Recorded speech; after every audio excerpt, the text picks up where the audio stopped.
Hi everyone, I'm Humbly Anna Anders on the YouTube channel. I apologize for my breaks in my videos, but honestly I had to delete some data, but what I want to say is Carrie and I are still sitting here, we're having conversation.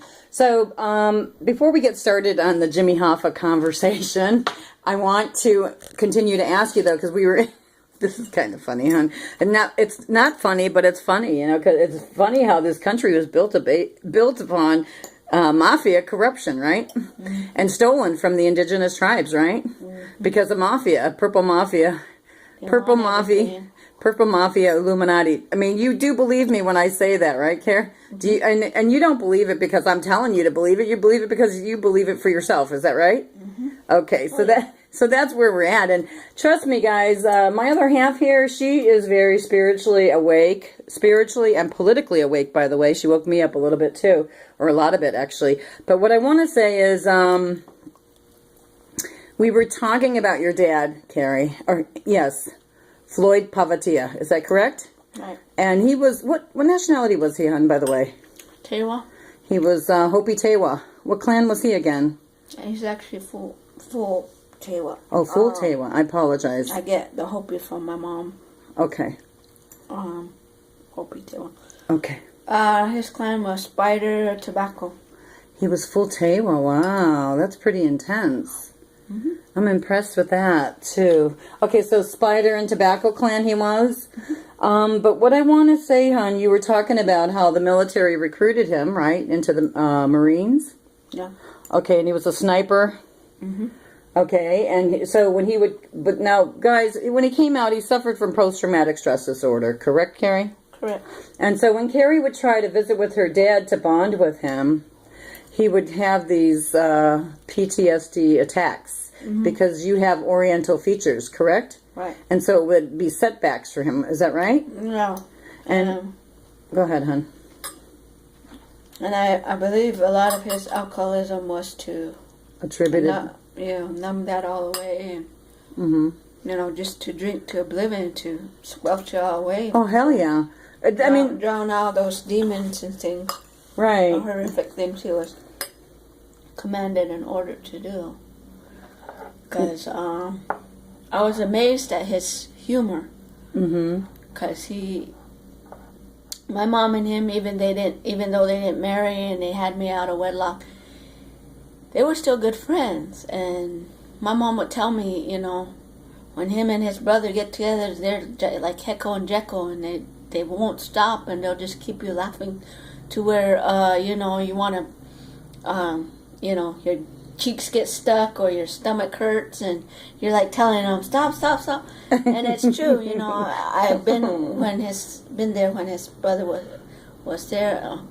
Mind you, they're under the influence, but that was the only way he could combat against any of that, and could have some release and relief. Yeah, and but he's had the greatest humor, and they just told their stories so matter of factly. It was funny, and I couldn't help but enjoy his humor and laughter and the jovialness.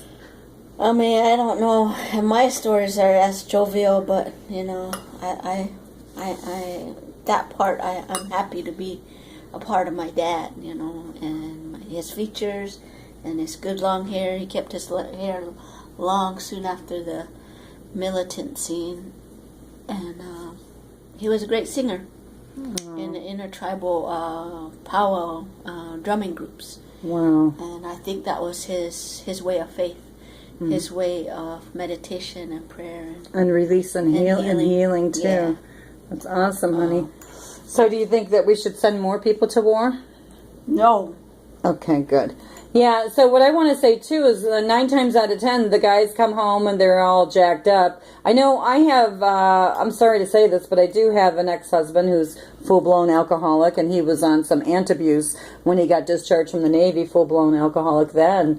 And he was just a young man. So, and this disease has really taken him for a walk. And you know that story because I've shared that with you. But what I want to say is they justify and rationalize all their political lies militarily speaking. So now they're growing medical marijuana by leaps and bounds, and I say they, and I bet you it's the same Illuminati that's been manufacturing all this fake war minutia for the oil pipelines over there, the No DAPL in the Middle East, the Greater Israel Project or projection. They're in Syria now, and that was the end of the project there pretty much. So what I want to say is, yeah, they're promoting smoking marijuana for our soldiers. You know what I think they're promoting? I think they're promoting for our nation to be numbed and dumbed down some more. What do you think? Mm-hmm. Okay, so I wanted to throw that out there. All right, I'm Anna Anders on this YouTube channel here, and we're just having some humble conversation here at home about some things. And then we want to talk about Jimmy Hoffa. Carrie, what I wanted to say to you real quick here is this. When I used to hang out with her Babbitt, because I lived at the Babbitts, right? In down there in Kachina. Well, okay. Did that, but yeah. Okay, yeah. Carrie always had a problem with that one, but I trusted them. I trusted them, and I should have known better to trust them. But it's okay. So I got set up, and it's all right. God had my back, and still has my back, and here I sit. But what I want to say is, Jimmy Hoffa, Carrie, was neighbors to Herb Babbitt. Did you know that? Jimmy Hoffa lived in the A-frame house there, right next to Herb Babbitt in Kachina Village. Oh shit! So Carrie was, yeah, no shit, Carol. So because that story was told to me. So Carrie was talking to me about Winslow, Arizona, Winslow, because it was a poker town. That's how it got its name, supposedly. And she was saying the statue. It's rumored to say that it's Jimmy Hoffa. Is that right, hon? Within the statue? I don't know. I just threw that out. Yeah, apparently. But so. You heard it in gossip and rumors and stuff in Rumorville. Rumorville. Yeah, wouldn't that be something if he was in that statue? That's eerie. And then your supposedly her pal. Oh, Herb Babbitt. Yeah. What about him?